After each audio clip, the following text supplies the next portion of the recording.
Aí galera, professor Lustosa na área, passando para te falar que tem mais uma aula gratuita do Alphacom agora, isso mesmo. Não se esquece de pegar o material que está na descrição do nosso vídeo, se inscrever no canal e apertar a sinetinha para ser notificado das nossas aulas e dar aquela curtida, né?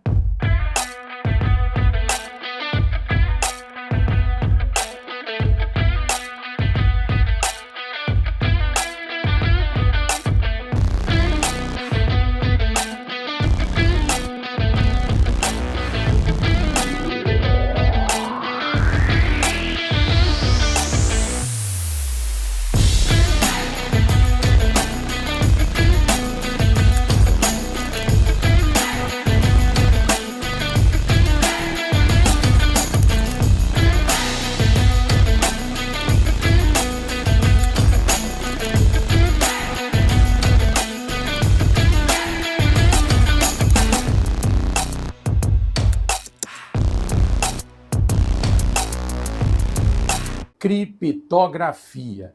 Todo mundo sabe que quando a gente fala em segurança, criptografia é um elemento básico, principalmente para que você possa transferir informações pela internet. Não custa nada lembrar que a internet é um meio totalmente inseguro. Então a gente precisa usar técnicas como o da criptografia para que você possa transmitir conteúdos via internet de uma forma segura, beleza? Então vamos lá, vamos aqui para a tela. Eu vou passar rapidamente aqui uma definição de criptografia que diz o seguinte: a criptografia é a ciência que estuda os princípios, meios e métodos para tornar inteligíveis as informações através de um processo de cifragem e para restaurar informações cifradas para a sua forma original, no caso inteligível, através de um processo de decifragem. Atenção! O objetivo da criptografia não é esconder a existência da mensagem, mas sim de apenas ocultar o seu significado. Ou seja, a diferença entre criptografia e esteganografia, atenção, cuidado, hein? Não confunda criptografia com esteganografia. Como assim? Qual é a diferença? Pessoal, a diferença é que a primeira, ou seja, a criptografia, ela oculta o significado da mensagem, enquanto a segunda, ou seja, a esteganografia, oculta a existência da mensagem. Olha que informação importante. Você não pode confundir o conceito de criptografia com esteganografia. Quando você pensar em criptografia, o seu objetivo não é esconder a existência da mensagem, mas sim ocultar o seu significado. Já a esteganografia tem como objetivo ocultar a existência da mensagem. Vamos a um exemplo aqui.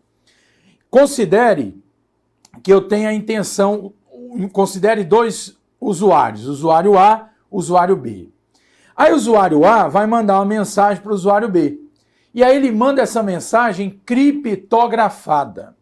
Aí eu te pergunto, se alguém estiver espionando essa rede, vai conseguir enxergar, ou seja, vai perceber a existência da mensagem? Sim. Só que se essa mensagem for interceptada, o seu conteúdo não será interpretado, a não ser que a criptografia seja quebrada. Então, assim, o fato da informação estar criptografada, ela não esconde a existência da mensagem. Porém, a esteganografia, ela é diferente. Por exemplo, o usuário A manda uma foto para o usuário B. E o usuário C intercepta a foto. Aí eu te pergunto, ele está enxergando a foto? Sim. Porém, a técnica de esteganografia permite que uma mensagem fique escondida dentro, por exemplo, de uma imagem. Então, o usuário A criou uma imagem, escondeu uma mensagem dentro dessa imagem e transferiu para o B. Se alguém tiver acesso à imagem, consegue visualizar a imagem, mas não sabe que dentro daquela imagem existe uma mensagem escondida. Então há uma diferença muito interessante entre criptografia e esteganografia, porque a criptografia busca embaralhar as informações, busca cifrar as informações no sentido de não permitir que o seu conteúdo seja interpretado. Beleza? Ficou claro essa parte, então, essa diferença entre criptografia e esteganografia? Vamos seguindo, voltando para a tela. Pessoal, presta atenção, isso aqui é muito importante, hein? Vamos lá. A criptografia também se preocupa com as técnicas de criptoanálise e de ataque de força bruta. Atenção, atenção. Quando você criptografa uma informação, alguém pode quebrar essa criptografia? Sim ou não? Pode ou não? Pode. Aí vem a pergunta, e como é que quebra a criptografia? Bom, existem algumas técnicas, alguns métodos que podem ser utilizados. A criptoanálise e a força bruta são as técnicas mais citadas em prova em relação a isso. Aí você deve estar se perguntando, peraí, mas o que seria criptoanálise? Vamos lá. A análise criptográfica ou criptoanálise explora as características do algoritmo. Pessoal, toda vez que a gente pensa em criptografar um conteúdo, nós vamos usar um algoritmo.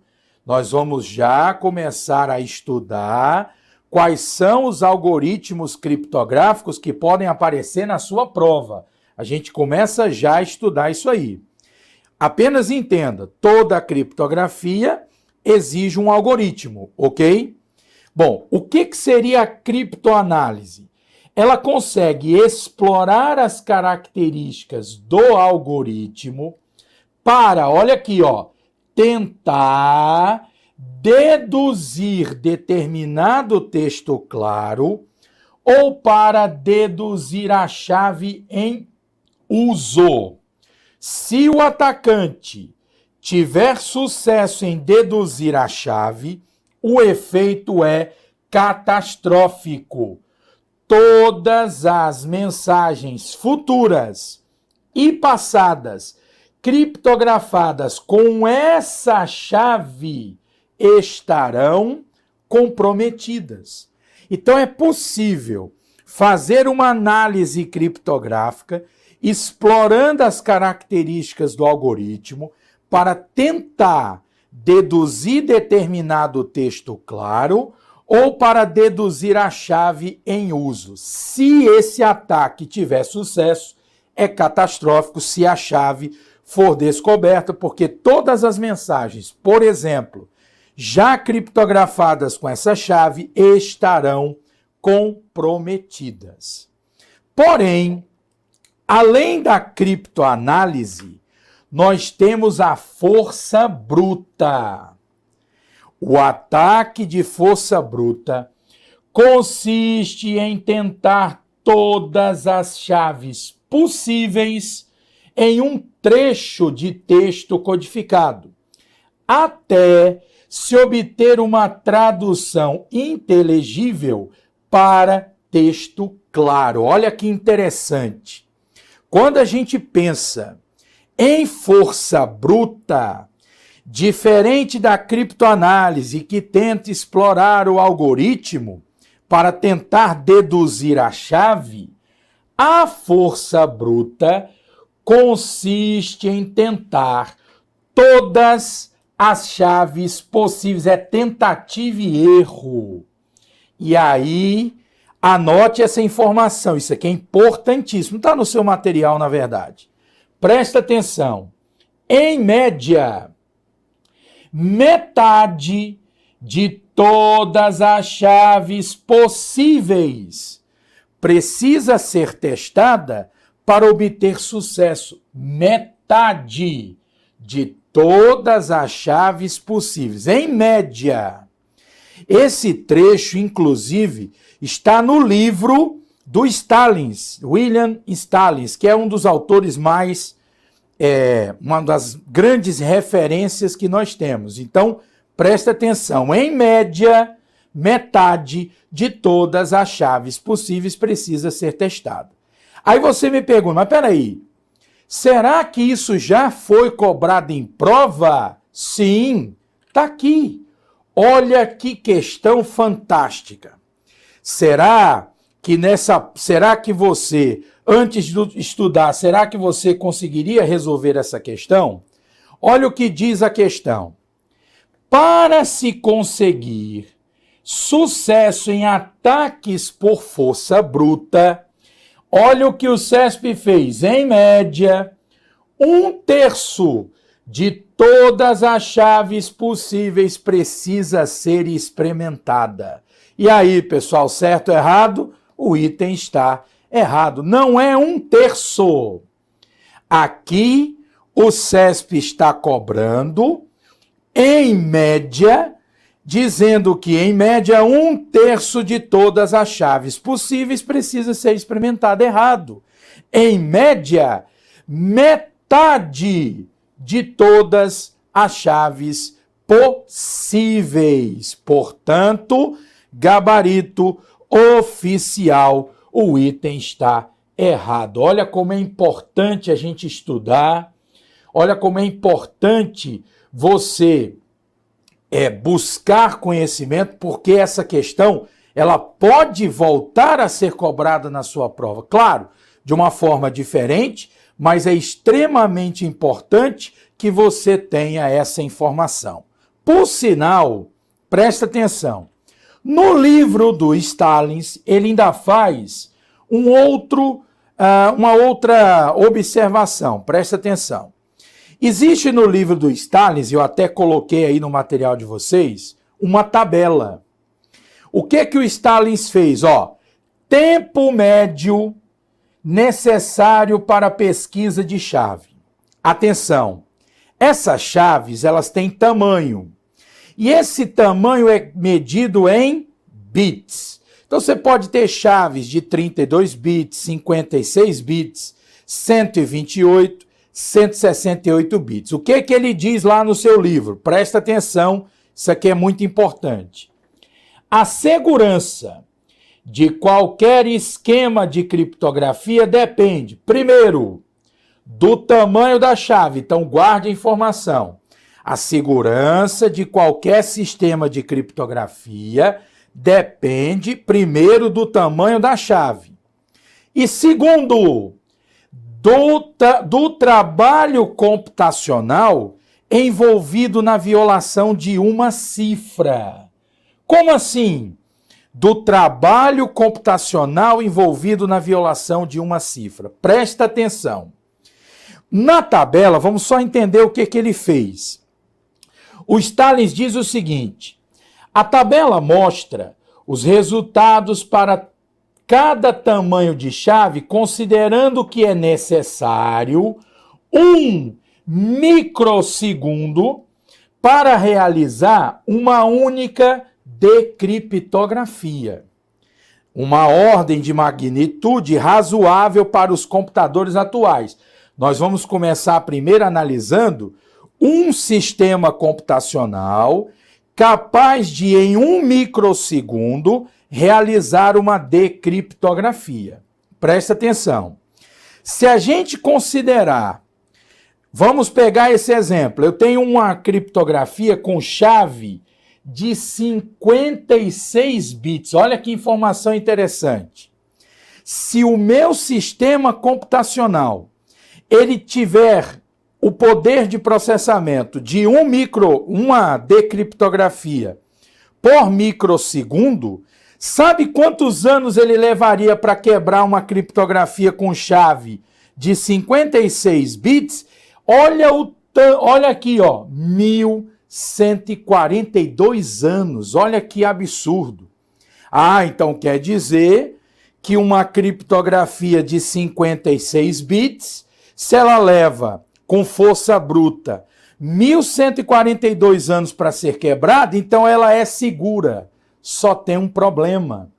Olha aqui, ó, o trabalho computacional. Existem sistemas que podem reunir um conjunto de microprocessadores e esse sistema computacional, ele pode ter uma magnitude bem superior a essa primeira que a gente analisou. Nós temos a possibilidade, e é isso que o Stallings colocou em seu livro, nós temos a possibilidade de fazer uso de organizações de microprocessadores extremamente equivalentes, onde, na última coluna da tabela, o que ele fez? A última coluna da tabela leva em conta os resultados para um sistema que pode processar, olha a informação, 1 milhão de chaves por microsegundo. Aí o que acontece com as chaves de 56 bits? Eu disse que levaria 1142 anos para quebrar uma criptografia com chave de 56 bits. Mas isso se o meu poder computacional tiver criptografia de uma decriptografia por microsegundo. Porém, é possível que o meu poder computacional consiga processar 1 milhão de chaves por microsegundos. E olha para quanto tempo cai essa quebra de criptografia. Para apenas 10 horas.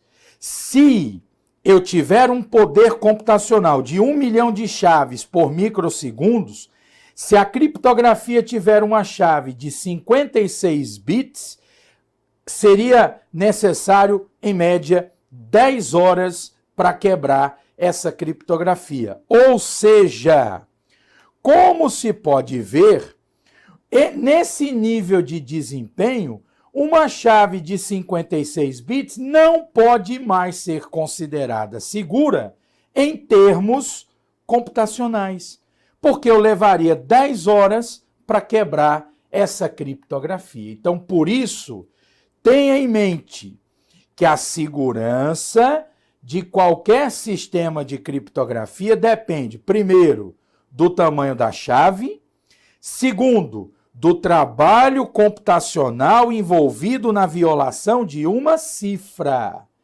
E olha só, se essa chave sair de 56 bits para 128 bits, mesmo que eu tenha 1 milhão de chaves sendo decifradas por microsegundos, ainda assim, olha quantos anos eu teria que levar. Faça depois essa conta aí.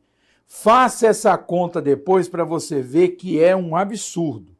Ou seja, mesmo que eu tenha esse mesmo poder de processamento, aumentando a chave de 56 bits para 128, eu vou levar um tempo absurdo, ou seja, é inviável computacionalmente falando. Beleza? Tranquilo? Então, fica aí a observação de como funciona a questão da força bruta. Vamos seguindo. Outra questão extremamente importante são os tipos de criptografia. Bom, Toda vez que cair criptografia na sua prova, você vai ter que lembrar, existe a criptografia simétrica e a criptografia assimétrica. Atenção, nós vamos falar muito sobre isso. Eu vou apenas antecipar. É muito simples a diferença da criptografia simétrica para a assimétrica. Como eu disse, toda criptografia exige aí um algoritmo, que aí nós vamos estudar quem são esses algoritmos. E esses algoritmos, eles são baseados no uso de chaves. Atenção! Se na sua prova cair criptografia simétrica, só existe uma chave envolvida. Como assim? O usuário A vai mandar uma mensagem para o usuário B. O usuário A pega a mensagem e usa uma chave que a gente chama de chave secreta e criptografa essa mensagem. Quando o usuário B receber essa mensagem, o usuário B só irá conseguir abrir essa mensagem se o usuário B tiver conhecimento da chave que foi usada pelo usuário A. Ou seja, no sistema simétrico, a mesma chave usada pelo remetente terá que ser usada pelo destinatário. Por isso que o nome, criptografia simétrica. O que lembra simétrico? Lembra o quê? Igualdade. A chave usada para codificar é a mesma chave usada para decodificar a informação. O segundo tipo de criptografia que pode cair na sua prova é a criptografia assimétrica. E aí ela envolve duas chaves. Uma chave será usada para codificar a informação e uma outra chave diferente será usada para decriptografar a informação. Ou seja, em vez de usar uma única chave para codificar e decodificar, o sistema assimétrico usa duas chaves. Uma codifica e a outra decodifica.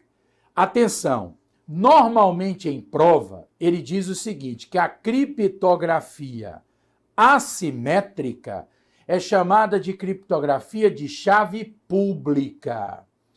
Calma, nós vamos estudar detalhadamente quando é que se usa a chave pública, quando é que se usa a chave privada, não é o momento. Eu apenas estou mostrando que nós temos dois tipos de criptografia.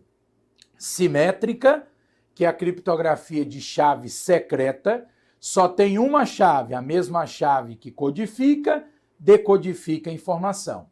No assimétrico, são duas chaves, uma para codificar e a outra para decodificar. Essa criptografia assimétrica também é chamada de criptografia de chave pública. Nós vamos estudar detalhadamente tudo isso aí ao longo dessas nossas aulas. Beleza? Vamos voltar para a tela? Seguinte, vamos avançar um pouquinho mais. Atenção! Aqui começa a aparecer o nome dos algoritmos criptográficos. Atenção! Os algoritmos de criptografia simétrica, os mais usados, são os de cifragem em bloco.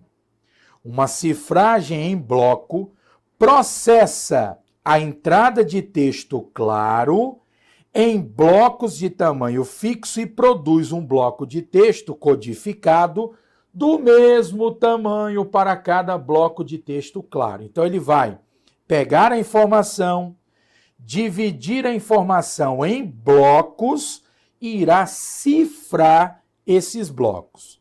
Quais são os nomes de algoritmos simétricos que podem aparecer na sua prova? Guarde essa informação. O DES e o AES são nomes de algoritmos de criptografia simétrica. O que às vezes aparece em prova? A banca dizendo que o algoritmo DES, ele utiliza duas chaves, uma pública e uma privada, ou seja, ele é assimétrico, está errado. O DES, ele é algoritmo simétrico. O AES também é algoritmo simétrico. Inclusive, acrescente mais um aí. Esse algoritmo DES, ele pode ser utilizado de uma forma em que ele pode ser usado 3 vezes em conjunto. Existe um chamado 3DES. Então, acrescente mais esse aí, porque ele também pode aparecer na sua prova. Então, DES, 3DES e AES são nomes de algoritmos que são baseados em criptografia simétrica. A mesma chave usada para codificar também é utilizada para decodificar a informação. Ok? Bom, qual é o grande problema da criptografia simétrica? Está aqui o grande problema da criptografia simétrica, a distribuição de chave. Pessoal, olha o problema.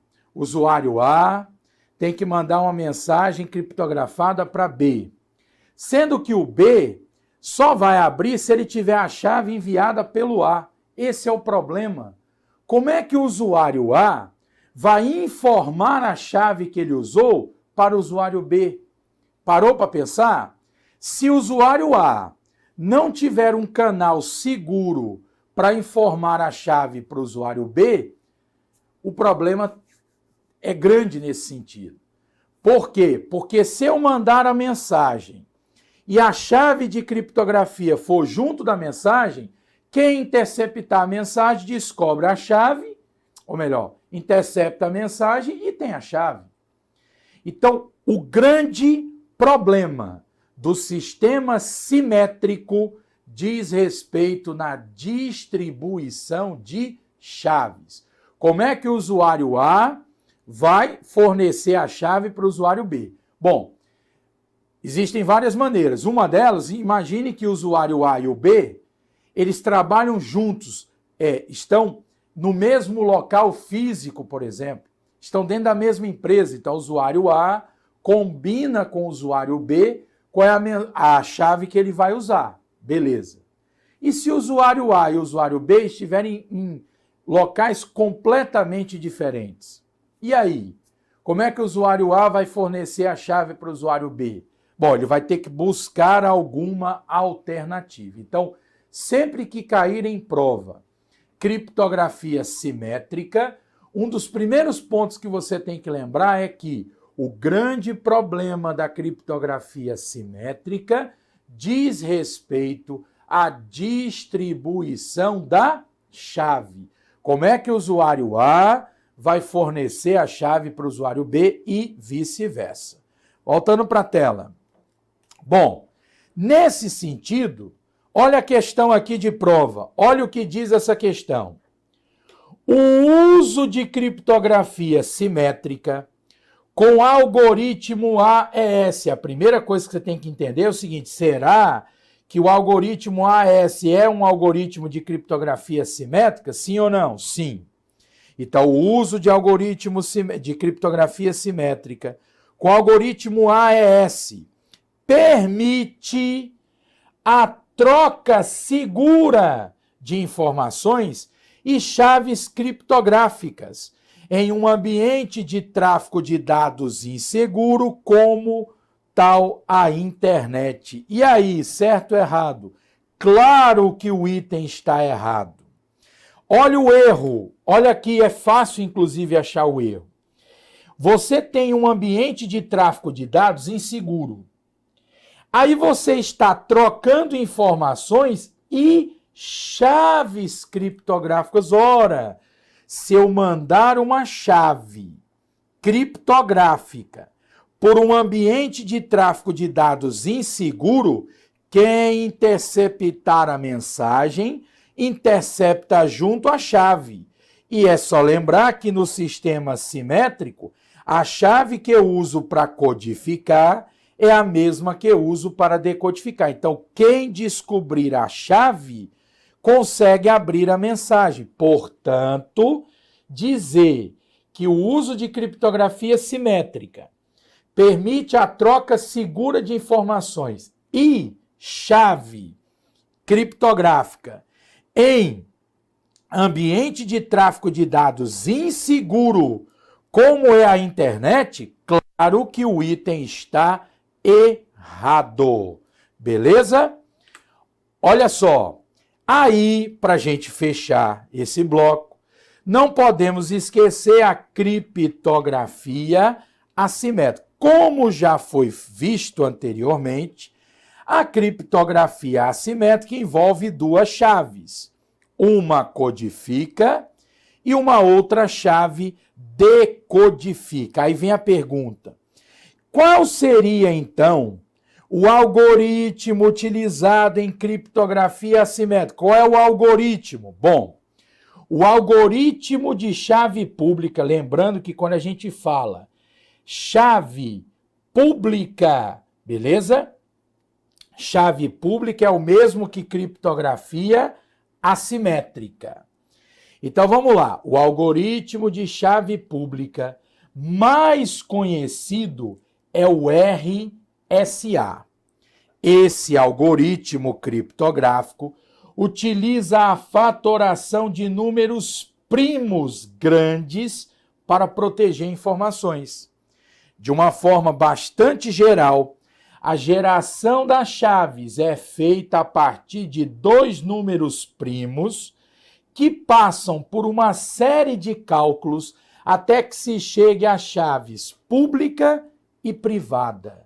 Então, toda vez que cair em prova algoritmo RSA, você vai lembrar, algoritmo RSA, ele é um algoritmo de criptografia assimétrica e se a questão quiser, vamos dizer, dificultar um pouco mais, se a banca quiser dificultar um pouco mais, vale lembrar que esse algoritmo RSA, a sua base é com base em cálculos envolvendo números primos.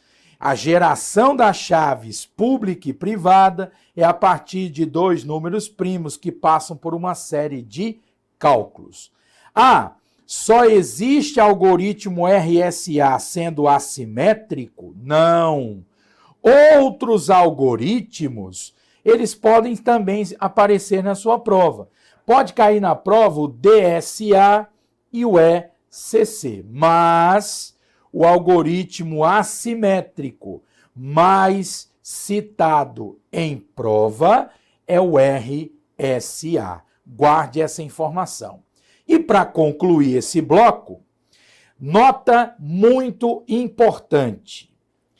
A criptografia de chave secreta ou simétrica é rápida de ser executada em termos de processamento computacional. Porém, incorpora o desafio da troca de chaves. A criptografia de chave pública ou assimétrica é computacionalmente mais pesada, porém é adequada para ser utilizada na troca de chaves. O que isso quer dizer? Presta atenção. Tem gente que diz assim, quem é mais rápido? Criptografia simétrica ou a assimétrica? Bom, a assimétrica, a que envolve duas chaves, ela tem um processamento mais pesado. Então, quando você tem um grande volume de dados, qual é a criptografia mais indicada para um grande volume de dados? A criptografia simétrica, porque ela é mais rápida. Só que a simétrica tem um problema seríssimo a ser resolvido. Como é que nós vamos fazer para a troca de chaves? Então, o que você pode concluir? A criptografia simétrica e a assimétrica, elas têm vantagens e desvantagens. Beleza? O que a gente usa na prática em muitas aplicações? A combinação dessas duas criptografias. Então eu recebo muita mensagem perguntando assim: a criptografia assimétrica substitui a criptografia simétrica, ou seja, a criptografia simétrica se tornou obsoleta? Não, ela não se tornou obsoleta. Hoje nós temos aplicações para os dois tipos de criptografia.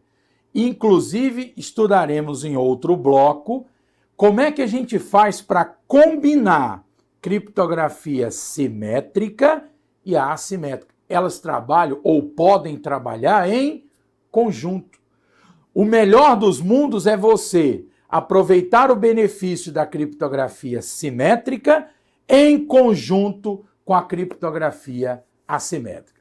Para a gente concluir, jogando aqui na tela, eu queria concluir rapidamente com duas questões. A primeira diz assim: na criptografia de chave única ou simétrica, o tamanho da chave não é importante no processo de cifrar, porque a segurança está embutida no ocultamento do código contra criptoanálise.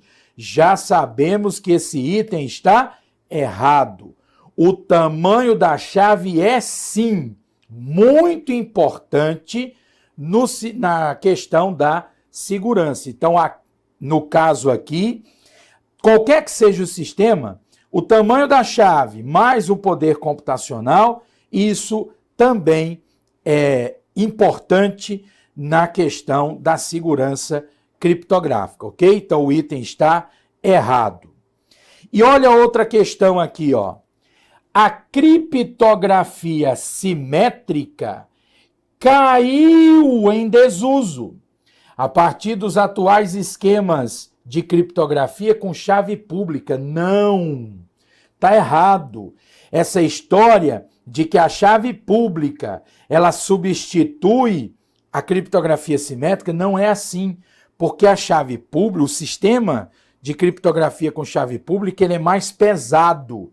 Então, hoje, muitas aplicações, e nós estudaremos isso, muitas aplicações combinam sistemas de criptografia simétrica e assimétrica. Então, é um conjunto de criptografia simétrica e assimétrica, beleza? E ó, a última. Sob o ponto de vista da criptoanálise, a criptografia de chave pública é mais resistente à descoberta do texto original cifrado do que a criptografia simétrica. Ó, tem muito candidato que acha que a criptografia de chave pública ela é mais resistente à criptoanálise do que a criptografia simétrica. Em princípio, isso não existe. Gabarito oficial do CESP, o item foi considerado errado. Essa história de que a criptografia de chave pública ela é mais resistente à descoberta do texto original usando criptoanálise comparada à criptografia simétrica, não. Em princípio, nem a criptografia de chave pública, nem a criptografia de chave simétrica, uma não leva vantagem em relação à outra quando se trata de criptoanálise. Portanto, o item está errado. Nós estudamos que a criptografia ela pode ser do tipo simétrica, quando ela envolve apenas uma chave, é a chamada chave secreta, e ela pode ser assimétrica, quando ela envolve a chave pública e a chave privada. E aí a gente tem que emendar pensando numa situação muito importante para a sua prova. Considere o seguinte cenário: o usuário A vai mandar uma mensagem para o usuário B. E o sistema que vai ser usado será o sistema assimétrico. Presta atenção. Para o usuário A, mandar uma mensagem para o usuário B, o usuário A precisa conhecer a chave pública do usuário B. Olha o nome, ó, chave pública. Por que que o nome dessa chave é pública? Porque ela é de livre acesso. Presta atenção, eu, querendo usar um sistema assimétrico com outras pessoas, eu preciso gerar uma chave pública, uma chave privada. A minha chave privada, eu não divulgo para ninguém, só eu tenho acesso à minha chave privada. Mas a minha chave pública, eu coloco, por exemplo, em repositórios na internet. A minha chave, ela inclusive se chama chave pública, porque qualquer pessoa pode ter acesso. Esse é o problema. Como é que o usuário A tem certeza que aquela chave pública pertence àquela pessoa? Já parou para pensar? Vamos imaginar a comunicação entre 3 usuários. Usuário A, usuário B e usuário C. O usuário B manda a chave pública dele para o usuário A, só que o usuário A passa a ter uma dúvida. Será que essa chave pública realmente pertence ao usuário B ou essa pessoa está tentando me enganar? Então, joga na tela, porque é aqui que a gente começa esse bloco. Presta atenção. Como é que funciona? Como ter certeza que realmente uma chave pública pertence a uma determinada pessoa? Como é que você consegue ter essa certeza? Pessoal, a solução para esse problema é o certificado de chave pública. Na prática, o certificado digital ICP Brasil funciona como uma identidade virtual que permite a identificação segura, inequívoca, do autor de uma mensagem ou transação feita em meios eletrônicos, como a web. Esse documento eletrônico é gerado e assinado por uma terceira parte confiável, ou seja, uma autoridade certificadora, que, seguindo regras estabelecidas pelo Comitê Gestor da ICP Brasil, associa a uma entidade, que pode ser uma pessoa, um processo, um servidor, associa a essa entidade um par de chaves criptográficas. Os certificados contêm os dados de seu titular, conforme detalhado na política de segurança de cada autoridade certificadora. Presta atenção, se eu adquirir um certificado digital, nós vamos já conversar sobre isso, aqui no Brasil existe uma cadeia de certificação e você pode comprar o seu certificado de uma autoridade certificadora. Quando você compra um certificado de uma autoridade certificadora, que é uma terceira parte confiável, você irá receber 2 chaves. Você terá a sua chave pública e a sua chave privada. Quando você mandar a sua chave pública para outra pessoa, lembra daquela pergunta? Como é que eu tenho certeza que aquela chave pública realmente pertence àquela pessoa? Existe uma terceira parte confiável, que é a autoridade certificadora. Quando ela emite o certificado, ela está comprovando que aquela chave pública pertence àquela pessoa. Então, eu mando a minha chave pública para você. Aí você pergunta, como é que você vai ter certeza que essa chave pública realmente me pertence? A autoridade certificadora que emitiu o meu certificado vai mostrar para você, vai comprovar que essa chave pública realmente me pertence. Então, quando você tem uma troca de mensagens entre o A e o B, usando o sistema assimétrico, a chave pública terá que ser divulgada. E um usuário, quando ele recebe a chave pública de outra pessoa, para que ele tenha certeza que aquela chave pública pertence àquele usuário, ele verifica isso junto à autoridade certificadora que emitiu o certificado. Tranquilo? Então, a certificação digital, ela serve exatamente para que você tenha uma identidade virtual, vamos dizer assim. Vamos voltar para a tela.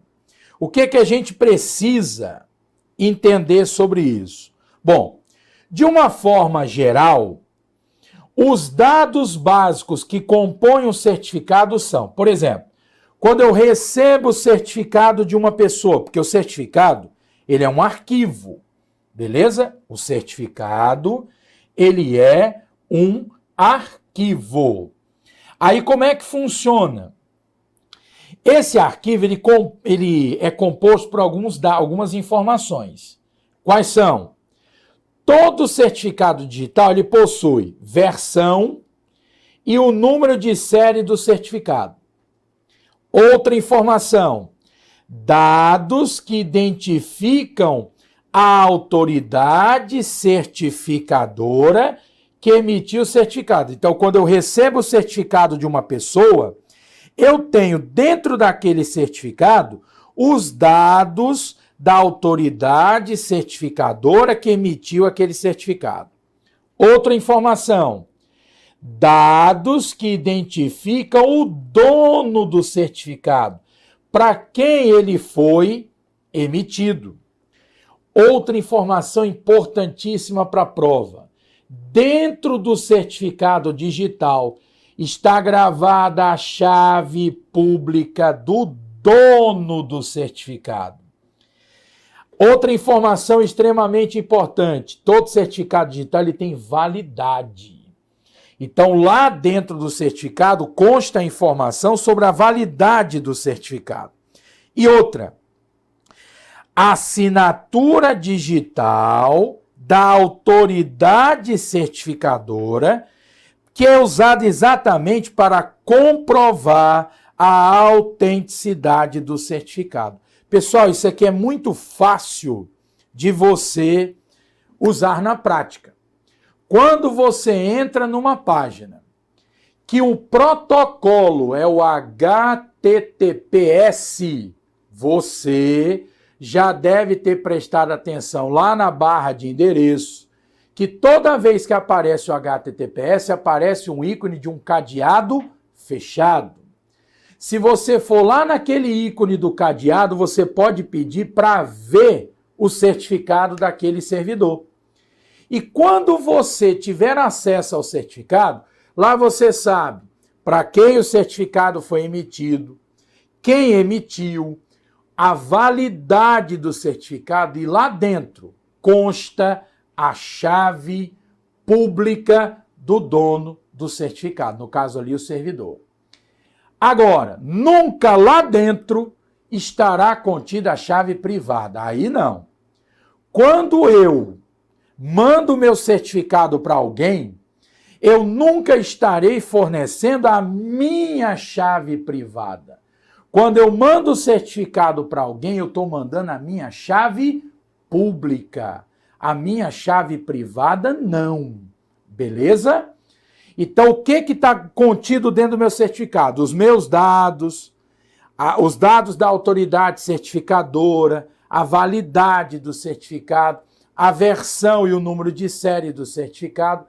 E esse certificado, ele estará assinado pela autoridade certificadora que emitiu o certificado. Porque a autoridade é que comprova que aquela chave pública pertence àquela pessoa. Beleza? E lembrando, a chave pública, ela tem um par. Ela tem o seu complemento, que é a chave privada. Só que a chave privada nunca será fornecida. Só o dono do certificado tem essa chave.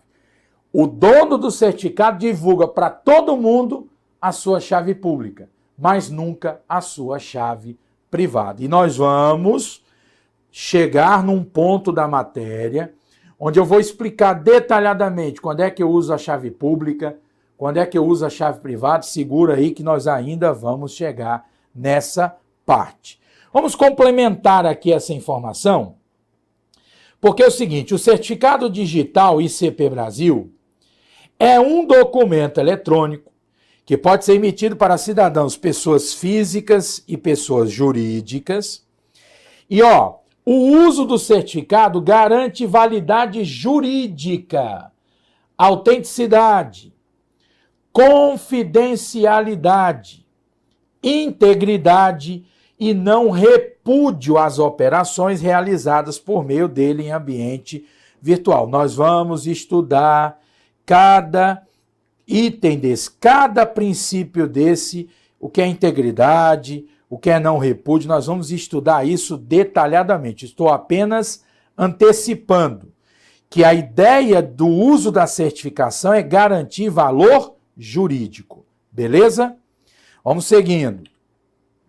Aí vem a grande pergunta: como posso usar o meu certificado digital? Atenção!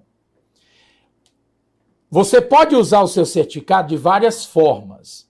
Primeira delas, você pode usar para assinaturas de documentos e contratos digitais.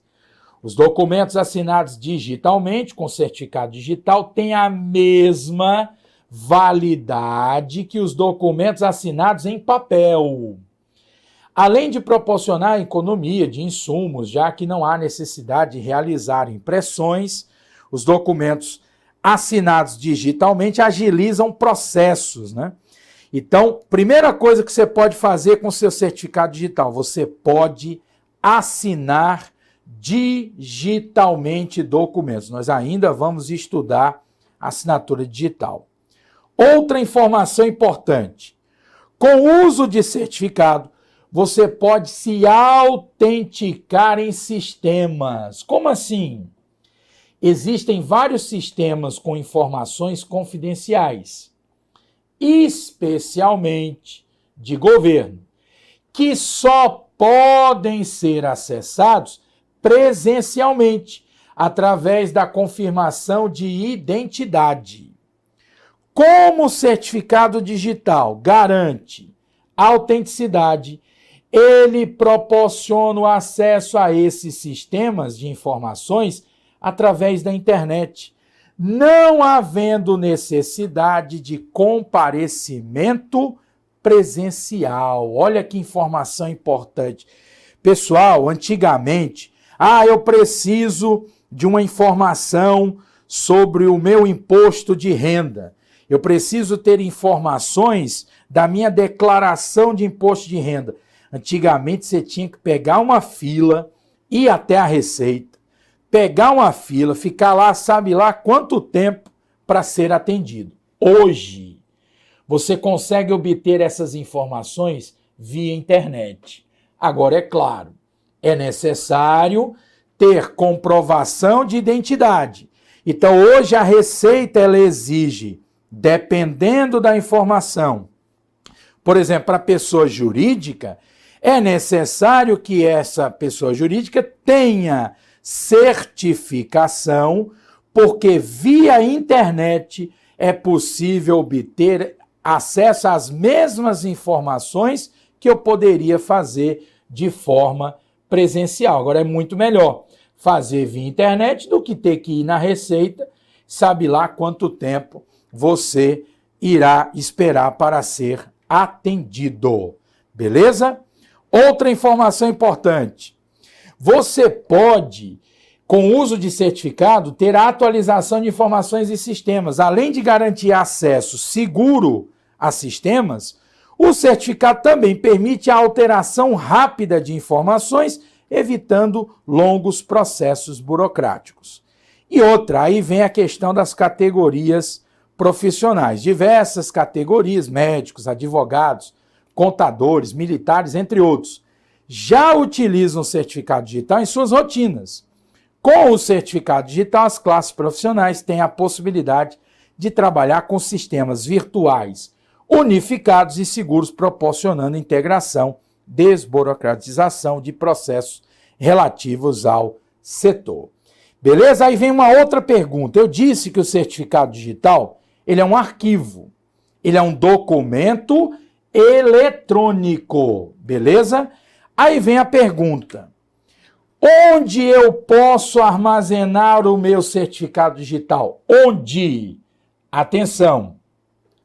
Existe o certificado digital, o certificado A1 e o certificado A3. Atenção, existe o A1 e o A3. O certificado digital A1, ele é emitido e armazenado no computador ou no dispositivo móvel, seja smartphone ou tablet. Normalmente tem validade de 1 ano, ok?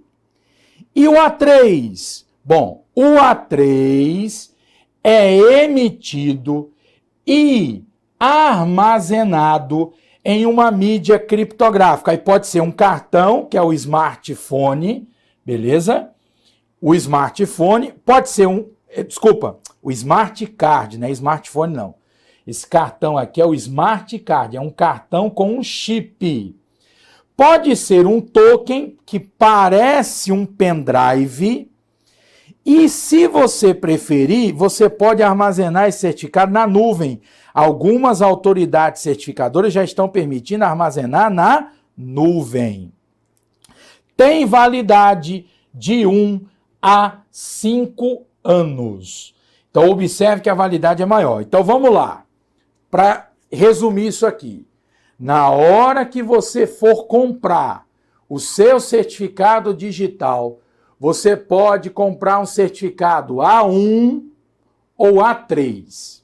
O A1 é mais barato. Onde é que o arquivo do certificado digital é armazenado? No seu próprio computador. Então é para ser usado naquele dispositivo, no computador, pode ser no smartphone. Então, você não tem uma mídia criptográfica para armazenar o certificado. Você usa o seu próprio equipamento. Validade dele, normalmente 1 ano. Ou seja, ele tem uma validade aí, pode até ter menos, mas normalmente 1 ano. Beleza? Agora, qual é o ideal? Que você compre o certificado A3. Porque no A3 você recebe uma mídia criptográfica para armazenar o seu certificado. E aí você pode usar isso em qualquer equipamento de forma segura. Aí você escolhe se quer receber um cartão com um chip, e aí vai precisar de um leitor para ler os dados do chip, ou se prefere receber um token. O token parece um pendrive. Quem olha, pensa que é um pendrive. E agora, algumas autoridades certificadoras estão permitindo que você armazene na nuvem. Beleza? E aí a validade é maior, de 1 a 5 anos. Em média, 3 anos é o que normalmente você tem aí de período de validade desses certificados digitais. Então, na sua prova, o certificado pode ser o A1 ou o certificado A3. Jogando na tela. Só para complementar isso, precisamos entender o que é essa ICP Brasil, né? A Infraestrutura de Chaves Públicas Brasileira, a ICP Brasil, é uma cadeia hierárquica de confiança que viabiliza a emissão de certificados para identificação virtual do cidadão. Observa-se que o modelo adotado pelo Brasil foi o de certificação com raiz única, sendo que o Instituto Nacional de Tecnologia da Informação, além de desempenhar o papel de autoridade certificadora raiz, também tem o papel de credenciar e descredenciar os demais participantes da cadeia, supervisionar e fazer a auditoria dos processos. Então, aqui no Brasil é o seguinte: existe uma autoridade certificadora raiz, que aqui no Brasil é o Instituto Nacional de Tecnologia da Informação. O que a AC Raiz faz? Ela é a primeira autoridade da cadeia de certificação. Logo, presta atenção, isso aqui já caiu em prova. Possui um certificado autoassinado. Como a autoridade certificadora raiz, ela está no topo da cadeia de certificação, como ela está no topo da cadeia, ela emite o seu próprio certificado, então ele é um certificado autoassinado, beleza? Agora presta atenção, compete à autoridade certificadora raiz emitir, expedir, distribuir, revogar e gerenciar os certificados das autoridades certificadoras de nível imediatamente subsequente ao seu. O que isso significa? Você, se quiser comprar um certificado digital, você não vai comprar o certificado digital de uma autoridade certificadora raiz, porque não compete à autoridade certificadora raiz emitir certificado para o usuário final. Compete à autoridade certificadora raiz emitir certificados para autoridades de um nível imediatamente subsequente ao seu. Portanto, presta atenção, se você precisar de um certificado digital, você não vai ter um certificado emitido pela raiz. Você vai procurar uma autoridade certificadora. E é essa autoridade certificadora que irá emitir o seu certificado. Beleza? Agora, você vai procurar uma autoridade certificadora que seja credenciada pela raiz. Deu para compreender? Então, você tem uma autoridade certificadora raiz, que é única, e a partir dessa autoridade certificadora raiz, ela vai credenciando as autoridades certificadoras. Aí tem várias. Existem várias autoridades certificadoras. Vou dar um exemplo. Serasa Experian é uma autoridade certificadora. Beleza? Então você vai comprar o seu certificado junto a essa autoridade certificadora. Porém, você tem que entender que isso aqui é um documento. É um documento eletrônico. Então há uma necessidade de comprovação do usuário. Então há necessidade de um atendimento presencial. Aí é onde entra a autoridade de registro. Uma autoridade de registro é responsável pela interface entre o usuário e a autoridade certificadora. Então, a autoridade de registro ela é vinculada a uma autoridade certificadora. Tem por objetivo o recebimento, a validação, o encaminhamento de solicitações de emissão ou revogação de certificados digitais e identificação, de forma presencial e de seus solicitantes. É responsabilidade da autoridade de registro manter registros de suas operações. Então, no final das contas, é assim. Você pode comprar um certificado pela internet. Beleza? Você vai lá no site da autoridade certificadora, sei lá, entrei no site da Serasa Experian e vou comprar o meu certificado pelo site. A Serasa Experian, ela tem autoridades de registro, que são vinculadas a essa autoridade certificadora. Então você irá comparecer com toda a documentação necessária para que, junto à autoridade de registro, você possa ter aí o seu certificado de fato, sendo, como ele diz aqui, né?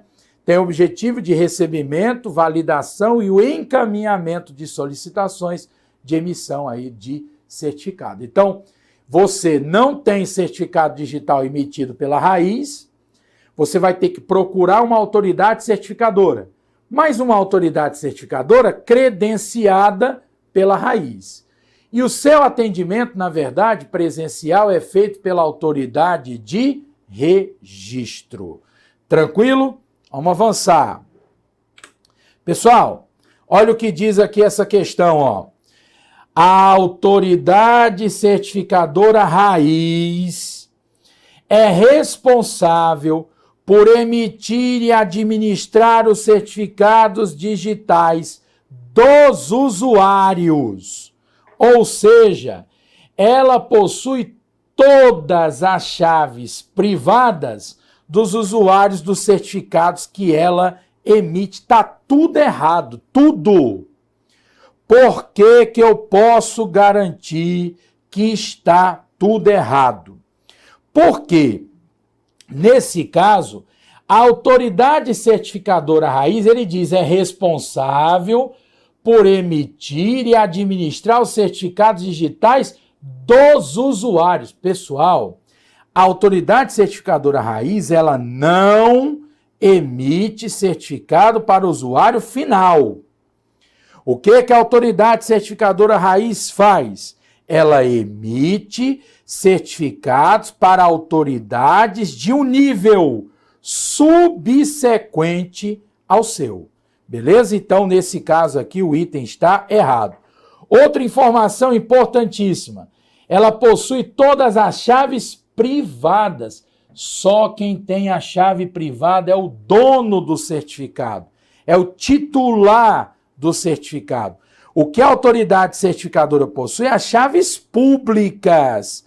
Chaves privadas, só o titular do certificado. Beleza? Bom, agora nós vamos avançar um pouco mais. Por quê? Porque agora nós vamos falar de autenticação de mensagem. Atenção! A criptografia protege contra ataques passivos, que é, nesse caso aqui, a espionagem. Uma necessidade diferente é proteger contra ataques ativos, a falsificação de dados e transações.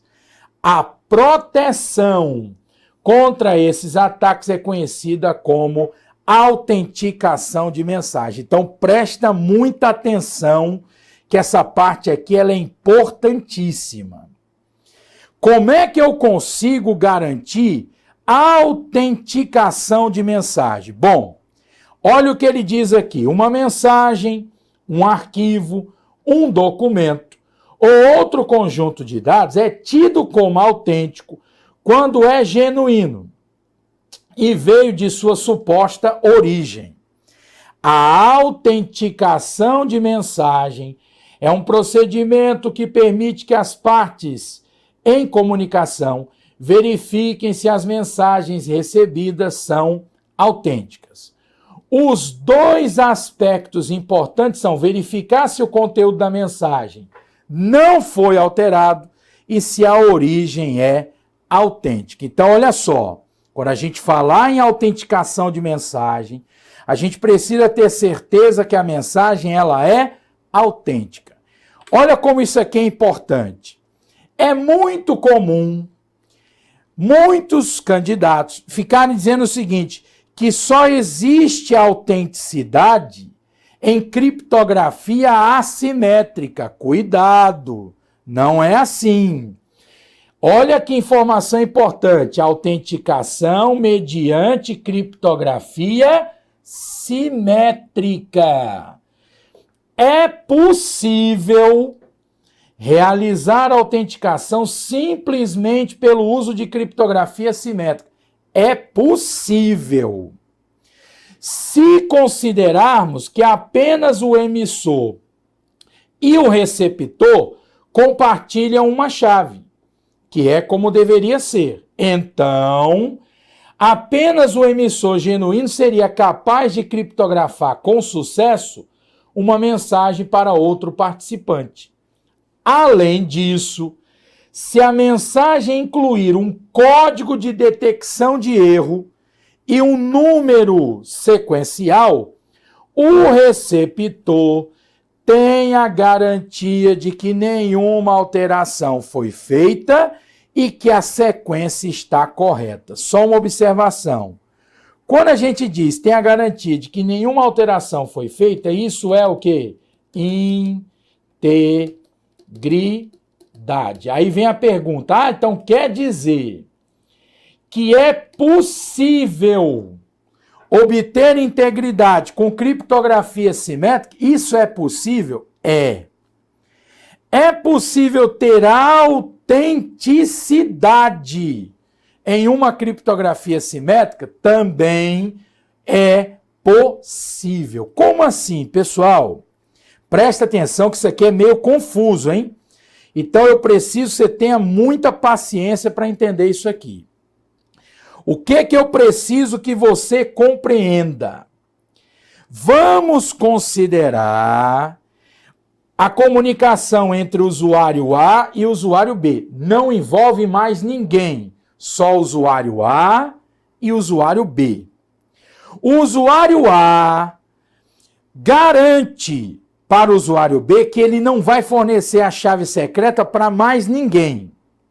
O usuário B também garante que ele não vai fornecer a chave secreta para mais ninguém. Então, onde é que eu quero chegar? Se o usuário A garante que não vai fornecer a chave secreta para mais ninguém, e o B também, significa dizer que um confia no outro.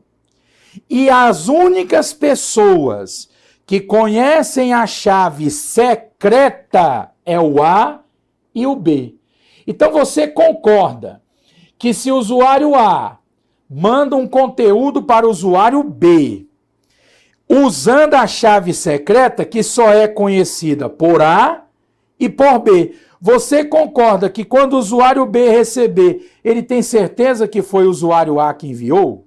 Porque só ele, o usuário B, e o usuário A conhecem aquela chave secreta. Então a gente tem que entender que quando há uma comunicação entre duas partes, que fique claro bem isso, entre duas partes que sejam confiáveis, entenda que quando o usuário B receber a mensagem, ele terá certeza que foi o usuário A que enviou. Então, que garantia ele está tendo aí? De autenticidade. Então, eu posso sim ter autenticação mediante criptografia simétrica. É possível. Assim, quando o usuário B mandar uma mensagem para o usuário A usando a chave secreta, o usuário A, quando receber, como só ele e o usuário B têm essa chave, o usuário A vai ter certeza, então, que foi o usuário B que enviou essa mensagem. Então, é sim possível, guarde essa informação, é possível garantir a autenticidade em uso de criptografia simétrica envolvendo duas partes. Porque, se você colocar um terceiro, usuário A, usuário B e usuário C, posso compartilhar a chave secreta entre os três? Pode ou não? Pode. Mas olha o problema. O usuário A mandou a mensagem para o usuário B usando aquela chave secreta. Quando o usuário B receber, ele não tem certeza se foi o A ou se foi o C. Porque a chave ela é compartilhada entre os três. Então, para que você tenha autenticação em um sistema simétrico, você só pode envolver duas partes, porque aí um tem certeza que foi o outro que enviou. Além de autenticidade, é possível garantir integridade? É possível? Sim. Quando é que isso seria possível? Por exemplo, uma das possibilidades seria incluir um código de detecção de erro junto da mensagem, e com esse código de detecção de erro e um número sequencial, seria possível também garantir a integridade. Esse código de detecção de erro e o número sequencial eu diria que é meio precário, mas para efeito de prova isso é possível. Lembre-se do que eu estou dizendo agora. Eu vejo muito candidato, quando se depara com questões de autenticidade, dizer assim, só quem garante a autenticidade é criptografia assimétrica. Não é assim. É possível garantir a autenticidade com o uso de sistema simétrico? É possível. Quando envolver apenas o quê? Duas partes. Por que duas? Porque como são só duas partes e a chave ela é única, quando um receber, sabe que foi o outro que enviou, mas aí tem que ser duas partes. Além de autenticidade, se usar, por exemplo, um mecanismo de código de detecção de erro, ainda seria possível garantir também integridade. Beleza? Agora, é a única forma de garantir a autenticidade. É a única forma de garantir integridade? Não, existem outras formas, inclusive formas mais, como é que eu posso dizer? Formas mais, vamos dizer, eficientes. Essa primeira que eu mostrei aqui é uma forma, vamos dizer, bem básica. Existem técnicas bem mais eficientes que essa. A autenticação em criptografia simétrica. Eu finalizei o bloco anterior dizendo que é possível em criptografia simétrica garantir a autenticidade. E além disso, é possível garantir também a integridade. Claro que o objetivo principal de uma criptografia, qual é o objetivo principal?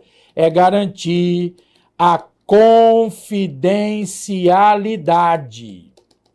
O que é isso? Garantir que apenas pessoas autorizadas terão acesso à informação. Ou seja, toda vez que a gente pensar em uma criptografia de uma mensagem, o objetivo inicial é garantir a confidencialidade, ou seja, garantir que apenas pessoas autorizadas terão acesso à informação. Só que nós vimos que além de garantir confidencialidade, a criptografia simétrica, ela pode garantir outros princípios, como é o caso da autenticidade. Mas para isso, só pode envolver duas partes, como nós vimos anteriormente. E além disso, eu preciso passar para vocês uma outra informação. Existe um método mais, vamos dizer, mais interessante do que o que a gente tinha visto anteriormente. Porque eu disse anteriormente que a criptografia simétrica poderia usar um código de detecção de erro para verificar a integridade. Agora nós vamos para um nível mais avançado. Presta atenção. É possível realizar a autenticação simplesmente pelo uso da criptografia simétrica.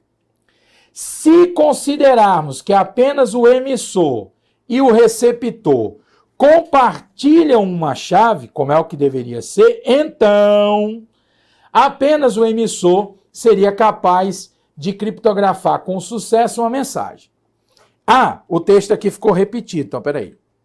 É esse aqui que eu queria, não era aquele ali não. O slide correto é esse aqui. Então vamos lá. Nós chegamos agora no que a gente chama de código de autenticação de mensagem. Vamos lá. Uma técnica de autenticação de mensagem envolve o uso de uma chave secreta para gerar um pequeno bloco de dados conhecido como Código de autenticação de mensagem, MEC. Para tudo. Presta atenção. Talvez você já tenha estudado que existe um endereço chamado endereço MEC. Endereço esse gravado numa placa de rede. Toda placa de rede tem gravado um endereço MEC. É esse endereço que eu estou falando? Não. Olha o perigo. Por isso que informática, às vezes, complica tanto a vida dos candidatos.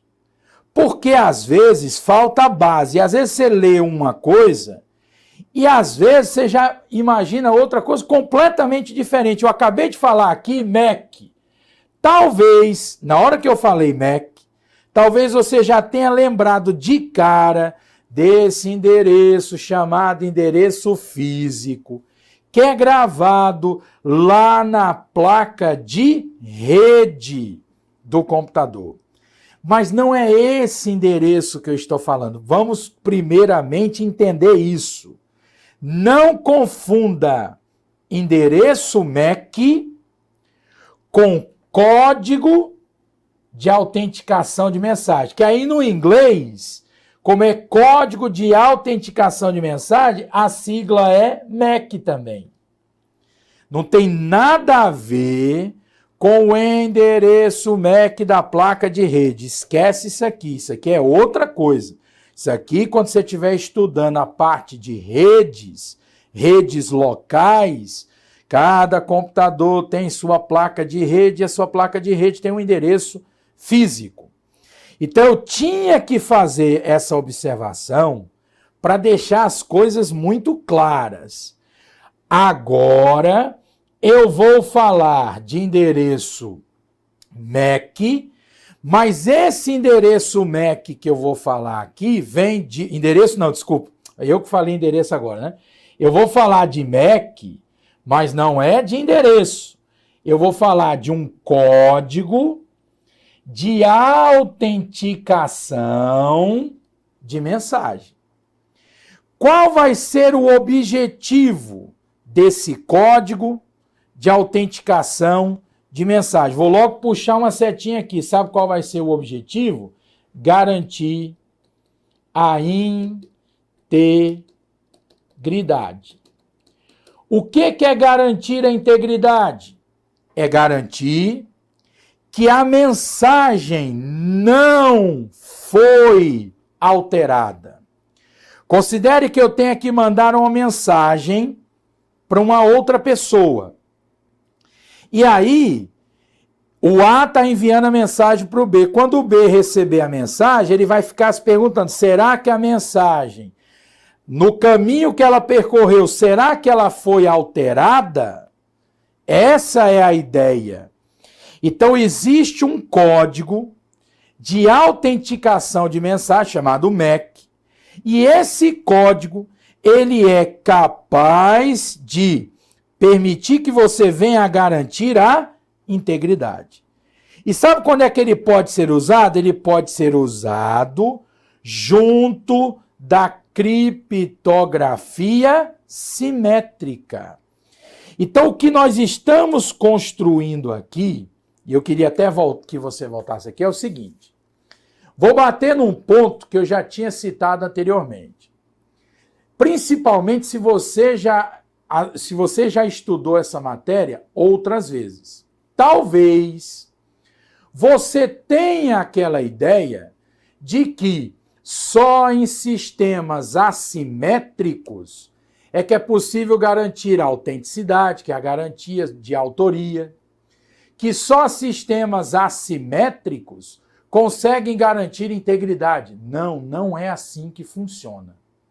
Então, a partir de agora, nós precisamos entender que é possível, mesmo usando sistemas simétricos que são baseados em apenas uma chave, é possível que, além do básico, que é garantir confidencialidade, é possível garantir autenticidade e é possível garantir integridade. Já tinha explicado anteriormente que essa integridade poderia ser alcançada com um código de detecção de erro. Só que o código de detecção de erro ele é muito precário. Chegamos agora em um método um pouco mais avançado, que é o código de autenticação de mensagem. Então vamos entender como é que isso funciona. Vamos para a tela. Vamos entender como é que isso aqui funciona. Então presta atenção.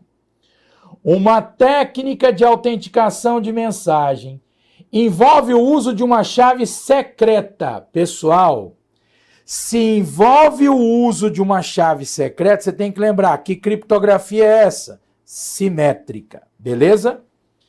Para gerar um pequeno bloco de dados, conhecido como Código de Autenticação de Mensagem, que é o MEC, que é anexado à mensagem. É isso que a gente precisa entender. Dentro dessa técnica, duas partes em comunicação, digamos, A e B, compartilham uma chave secreta comum. Por que que compartilham? Ora, se o sistema é simétrico, ele só envolve uma chave. Então, essa chave, ela é única, compartilhada com A e B. Tranquilo? Então, olha só. Quando A tem uma mensagem M a ser enviada para B, ele calcula o código de autenticação de mensagem. Quando eu digo ele, na verdade, o usuário A vai ter que estar usando uma aplicação que permita um algoritmo que ele faça isso. A gente tem que entender que na prova ele vai cobrar como é que o sistema funciona. Então, a gente está entendendo como é que funciona. Então, o usuário A está usando uma aplicação e o usuário A tem que enviar uma mensagem para o usuário B. Então, o sistema que o usuário A está usando irá calcular o código de autenticação de mensagem, esse MEC, Código de Autenticação de Mensagem. Em seguida, a mensagem, juntamente com o código, é transmitida para o destinatário pretendido. O destinatário efetua o mesmo cálculo na mensagem recebida, usando a mesma chave secreta. Lembrando que o sistema aqui ele é simétrico. Bom, então usando a mesma chave secreta, o destinatário efetua o mesmo cálculo para gerar um novo código de autenticação de mensagem. Para quê? Para que o código recebido seja comparado com o código calculado. Qual é o objetivo disso? Presta atenção, vou já mostrar uma animação aqui que vai ajudar. Qual é o objetivo? Se considerarmos que apenas o receptor e o emissor sabem a identidade da chave secreta, a chave secreta não é única, ela só é conhecida pelo emissor e pelo receptor. E se o código recebido corresponde ao código calculado, então, primeiro, o receptor tem a garantia de que a mensagem não foi alterada, porque o código recebido, ele corresponde ao código calculado. Eu vou já mostrar isso. Então, se o código recebido corresponde ao código calculado, foi mantida a integridade. Se um oponente alterar a mensagem, mas não alterar o código, então o cálculo do receptor irá diferir do código recebido, considerando-se que o oponente não sabe a chave secreta. Então, se alguém que não sabe a chave secreta, se ele alterar a mensagem, ele não consegue alterar o código. Então, ele não pode alterar o código para corresponder às alterações da mensagem. Por isso que é possível garantir o quê? Integridade. Mas não para aí. Além disso, o receptor tem a garantia de que a mensagem é do suposto emissor. Como ninguém mais conhece a chave secreta, então ninguém mais poderia preparar uma mensagem com um código correto. Então aqui você ainda tem a garantia de autenticidade. Mas o que é a autenticidade? A garantia sobre a autoria da informação recebida. Mas coloque uma coisa na sua cabeça. Isso aqui só vale para a comunicação entre duas partes. O A está se comunicando com o B. Eu vou já mostrar a questão de prova. Então, se o A está se comunicando com o B, usando uma criptografia simétrica, eles compartilham uma mesma chave. Então, só quem conhece a chave é o A e o B. Então, quando o A recebe do B, ele tem certeza que foi o B que enviou. Quando o B recebe do A, ele tem certeza que foi o A que enviou. Então, por isso que a gente fala em quê? Autenticidade. E para que serve o código de autenticação de mensagem? Para que eu possa garantir o quê? A integridade. O que é garantir a integridade? Que a mensagem não foi alterada. Então vamos ver se aqui fica mais fácil da gente compreender isso. Então presta atenção, aqui é o usuário A, aqui é o usuário B. O usuário A tem uma mensagem a ser transmitida para o usuário B, beleza? Através de um sistema, o usuário A vai usar uma aplicação para isso. Então, a aplicação que o usuário A vai usar vai fazer uso de um algoritmo MAC, de um código de autenticação de mensagem. Então, olha como é que vai funcionar. A mensagem é dada entrada no algoritmo, mas não é só a mensagem. Não é. Existe o uso da chave. Que chave é essa? A famosa chave secreta. Aí eu te pergunto, quem é que conhece essa chave secreta? Como o sistema aqui ele é simétrico, ele só é conhecido por A e por B. Claro, partindo do princípio que já existe um acordo prévio entre A e B. Eles já combinaram qual é a chave que vai ser usada. Então, presta atenção. Fazendo uso da chave secreta, mais a mensagem, usando um algoritmo MAC, é gerado um código de autenticação de mensagem. E esse código de autenticação de mensagem, ele é incorporado à mensagem. Então, olha como é que ficou. No primeiro momento, eu só tinha a mensagem. Olha que interessante. No primeiro momento, eu só tinha a mensagem. Agora, usando um algoritmo MAC, com o uso de uma chave secreta, foi feito um cálculo, e esse cálculo gerou um código de autenticação de mensagem. O que aconteceu com esse código de autenticação de mensagem? Ele foi incorporado à mensagem. Então agora você tem a mensagem e anexada a essa mensagem você tem o código de autenticação de mensagem. Bom, aí a mensagem foi transmitida do A para o B. O que o B vai receber? Bom, o B recebe a mensagem e anexada a essa mensagem recebe o código de autenticação de mensagem. Então, o MEC foi recebido junto. Aí, o que o usuário B tem que fazer? O usuário B vai usar um sistema que vai voltar a usar o algoritmo MEC.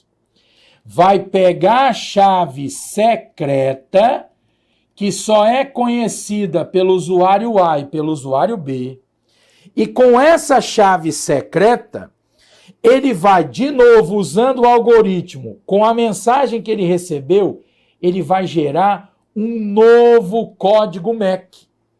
Aí o que ele faz? Esse código MEC, ele será comparado ao código MEC gerado lá pelo usuário A. Aí eu te pergunto, se o código MEC gerado pelo usuário B for igual ao código MEC gerado pelo usuário A, o que isso significa? Significa que foi mantida a integridade. E partindo do princípio que para gerar o código MEC precisa conhecer a chave, eu te pergunto, quem é que conhece a chave? Quem conhece a chave é só o A e o B. Então essa chave secreta ela não é conhecida por mais ninguém, é só o A e o B. Então, para gerar o código de autenticação de mensagem, tem que conhecer a chave secreta. Isso significa dizer que, além de integridade, a gente tem a autenticidade. Porque quando o usuário B receber a mensagem, ele tem certeza que foi o A que enviou, porque só o A e o B conhecem a chave secreta. Volta para mim aqui, ó. Essa parte é extremamente importante. Então, assim, eu tive que gastar um tempo maior para explicar, e espero que tenha ficado muito claro, porque vou bater de novo na tecla. É comum achar que integridade, que autenticidade só podem ser garantidas por sistemas assimétricos. Não! Em sistema simétrico, também é possível garantir, além da confidencialidade, que é o básico, que é o sigilo, o sistema simétrico, ele também pode garantir autenticidade, ele também pode garantir integridade. Agora, para isso, existem algumas técnicas. Eu já tinha falado anteriormente da possibilidade de usar um código de detecção de erro e o número sequencial dos pacotes, que já era possível garantir aquela integridade, mas aquele código de detecção de erro e número sequencial é uma técnica, vamos dizer, muito básica. O que dá para fazer de forma mais avançada? Dá para usar uma técnica de código de autenticação de mensagem, que é o MEC, que não tem nada a ver com o endereço MEC, aquele endereço da placa de rede, nada a ver. Só o nome é igual, mas são significados completamente diferentes. Qual é o objetivo desse código de autenticação de mensagem? É que ele permita, em sistemas simétricos, além de garantir confidencialidade, que ele permita também garantir a autenticidade e que ele permita garantir a integridade. Como é que eu consigo ter autenticidade se o sistema é simétrico? Partindo do princípio que a comunicação aqui só envolve duas partes. Não pode envolver mais do que duas. Então o A está enviando para o B. Só eles conhecem a chave secreta. Então, quando o A recebe, sabe que foi o B que enviou. Quando o B recebe, ele sabe que o A enviou. Então, há uma garantia de autenticidade, porque a chave secreta, ela só é de conhecimento dos dois. Como é que é possível ter a integridade? O usuário A, usando a sua chave secreta e um algoritmo MAC, consegue gerar um código de autenticação de mensagem que é incorporado à mensagem. Quando o usuário B receber isso do outro lado, recebe a mensagem mais o código de autenticação de mensagem. Então, o sistema que o usuário B está usando a chave secreta que ele conhece, ele gera um novo código de autenticação de mensagem. Por que ele tem que gerar um novo código? Porque ele tem que comparar o código gerado na origem com o código gerado no destino. Porque ao comparar os dois códigos, se eles forem iguais, foi mantida a integridade. Beleza? Espero que tenha ficado claro essa parte. Como é que isso cai em prova? Vamos para a tela. Como é que isso cai em prova? Está aqui, ó. Olha por que é importante. Olha por que é importante você estudar essa parte. Isso é questão de prova. Beleza? Então vamos lá. Olha o que o CESP está cobrando aqui, ó. Na troca de mensagens entre duas empresas parceiras. Entre duas empresas parceiras. A autenticidade e o sigilo, puxa a setinha. O que é sigilo? Sigilo, vamos lá, vamos anotar aqui. Sigilo é o mesmo que confidencialidade. O que é isso? A garantia de que apenas pessoas autorizadas terão acesso à informação. Então, de novo, na troca de mensagens entre duas empresas parceiras, a autenticidade e o sigilo, ou seja, a confidencialidade das informações trocadas, podem ser garantidos com o uso de criptografia simétrica. E aí, certo ou errado? O item está perfeito, correto. Pessoal, se a criptografia simétrica for usada para criptografar a mensagem, é que no exemplo anterior eu não tinha mostrado, mas eu posso usar a criptografia simétrica para criptografar a mensagem. Então, se eu estou criptografando a mensagem, só abre quem tem acesso à chave secreta. E quem é que tem acesso à chave secreta? Apenas as duas empresas parceiras. Então, eu posso garantir confidencialidade? Posso. E eu posso garantir a autenticidade? Sim. A empresa A e a empresa B. Não são duas empresas parceiras? Apenas a empresa A e a empresa B possuem a chave secreta. Então, quando a empresa A enviar a mensagem, o B sabe que foi o A que enviou. Quando o B enviar a mensagem, o A tem certeza que foi o B que enviou.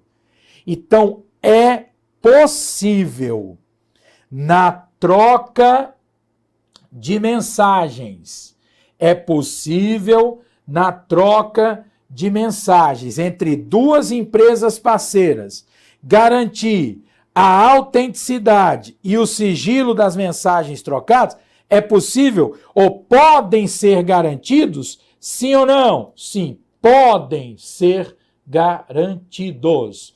Portanto, o gabarito. Nesse caso, o gabarito está correto. Essa questão, ela gera muita polêmica. Eu não diria nem polêmica, ela gera muita discussão. Porque, normalmente, quando se fala em autenticidade, se fala em sistema assimétrico, mas é possível garantir autenticidade, mesmo sendo um sistema simétrico. Beleza? Aí o que eu quero que fique muito claro para vocês? Volta aqui. Eu quero que fique muito claro. Esse código de autenticação de mensagem, ou seja, o código MAC, ele só pode ser gerado em conjunto com a chave secreta. Ou seja, se eu não usar a chave secreta, eu não gero o MAC. Então é preciso que fique claro o código, tanto que se eu voltar aqui no texto que está no seu material, esse texto explica isso, ó. Uma técnica de autenticação de mensagem envolve o uso de uma chave secreta para gerar um pequeno, ficou repetido aqui, um pequeno, né? Um pequeno bloco de dados conhecido como Código de Autenticação de Mensagem, MAC, que é anexado à mensagem. Então você precisa entender que para gerar o código de autenticação de mensagem é preciso usar a chave o quê? Secreta. É uma, vamos dizer, uma condição para que isso possa ser gerado. Aí vem a pergunta, e o hash? Pessoal, o hash já é uma outra técnica. É aí onde a gente vai ter que comparar, porque se você já estudou essa matéria outras vezes, você vai dizer assim, então peraí, qual é a diferença entre o código de autenticação de mensagem e o hash? Você vai perceber que eles são bem diferentes. Assim, existem algumas semelhanças, mas eles são usados em situações diferentes. Então, o que eu posso adiantar é que, quando a gente pensa em garantir integridade, de fato a gente pode pensar no hash, mas o funcionamento dele é diferente do código de autenticação de mensagem. O código de autenticação de mensagem é para ser utilizado em sistemas que envolvem criptografia ou algoritmo criptográfico simétrico, já que esse código ele é gerado quando se utiliza a chave secreta.